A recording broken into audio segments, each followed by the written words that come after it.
Wow. Ngayon guys, ito na naman yung ating ginagawang doormat. Ayan oh. Numpisahan ko na. Ito yung mga tila ko. Kaunti na lang eh. Ayan, ganito yung tila niya. Ganito yung tila niya na ginagawang doormat yan. Ayan. Sinasalang ganyan na siya. Ayan, naumpisa na. Tapos mga lahati na siya eh. Pero ang dami ko nang nagawa. Ito. Yan o. Ibang kulay. Ibang kulay yan eh.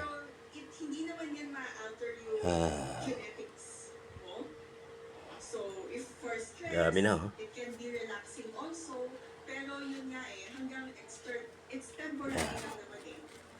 Okay, tatapusin ko na itong aking